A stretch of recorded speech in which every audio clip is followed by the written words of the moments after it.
অতীতকে যদি আমরা ভুলে যাই তাহলে আমাদের দু চোখই অন্ধ। সুতরাং আমরা যেমন অতীতকে একদম ভুলে যাব না, ভুলে যাওয়া চলবে না, ঠিক একইভাবে অতীতেও আমরা দেখেছি, খুব বেশি দিন না, নিকট অতীতেও আমরা দেখেছি যে অতীত নিয়ে এত বেশি চর্চা হয়েছে যেটা আমাদের সামনে যে সমৃদ্ধ ভবিষ্যৎ আছে সেই ভবিষ্যৎকে বাধাগ্রস্ত করেছে। বাংলাদেশের স্বাধীনতা এবং মুক্তিযুদ্ধের অন্যতম অনিবার্য চরিত্র শহীদ রাষ্ট্রপতি জিয়াউর রহমান।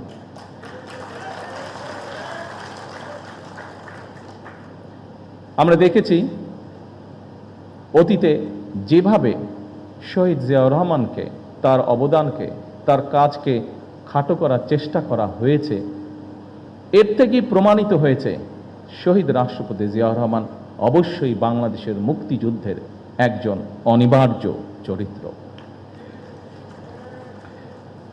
কিন্তু সম্মানিত উপস্থিতিবৃন্দ, শহীদ রাষ্ট্রপতি জিয়াউর রহমান হঠাৎ করেই কিন্তু স্বাধীনতার ঘোষণাটি দেননি।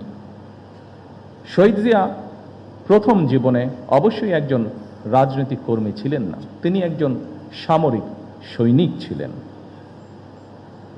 তবে তিনি বাংলাদেশের স্বাধীনতার যে স্বপ্ন, সেটি যে তার মনের মধ্যে সেই বোধ শক্তির পথ থেকে লালন করতেন, এটি কিন্তু তার একটি লেখায় ফুটে উঠেছে।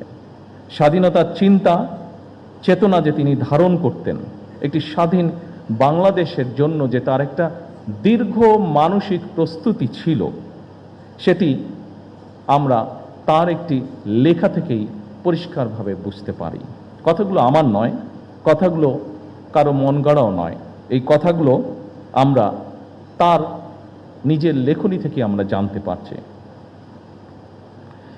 আমরা স্বাধীনতা এবং মুক্তিযুদ্ধ নিয়ে শহীদ জিয়ার নিজের লেখা একটি প্রবন্ধ আছে। প্রবন্ধটির নাম একটি জাতির জন্ম।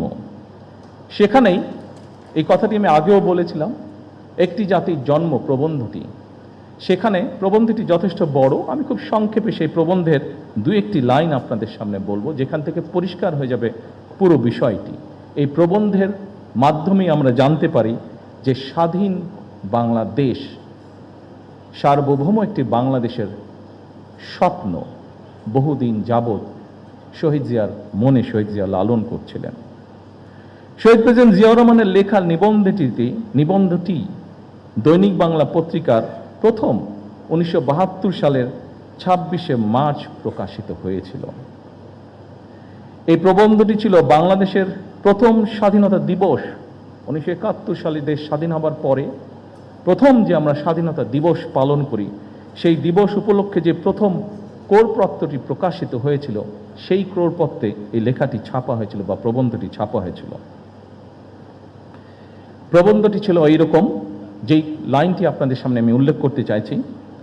এই প্রবন্ধটি বা নিবন্ধটির শেষ প্যারায় শহীদ জিয়াউর রহমান লিখেছিলেন, তখন রাত 2:15 26শে মার্চ 1971 সাল। রক্তের আখরে বাঙালির হৃদয়ে লেখা একটি দিন। বাংলাদেশের জনগণ চিরদিন স্মরণ রাখবে এই দিনটিকে, স্মরণ রাখবে, ভালোবাসবে। এই দিনটি তারা কোনো দিন ভুলবে না, কোনো দিন না। এভাবেই উনি লিখেছিলেন। সম্মানিত উপস্থিতিবৃন্দ, 1971 সালের 26শে মার্চ রাত 2:15 কি হয়েছিল, আমি মনে করি স্বাধীনতা এবং মুক্তিযুদ্ধের ইতিহাস নিয়ে যারা গবেষণা করেন, এই তথ্যটি অবশ্যই তাদের জন্য একটি গুরুত্বপূর্ণ দলিল হতে পারে।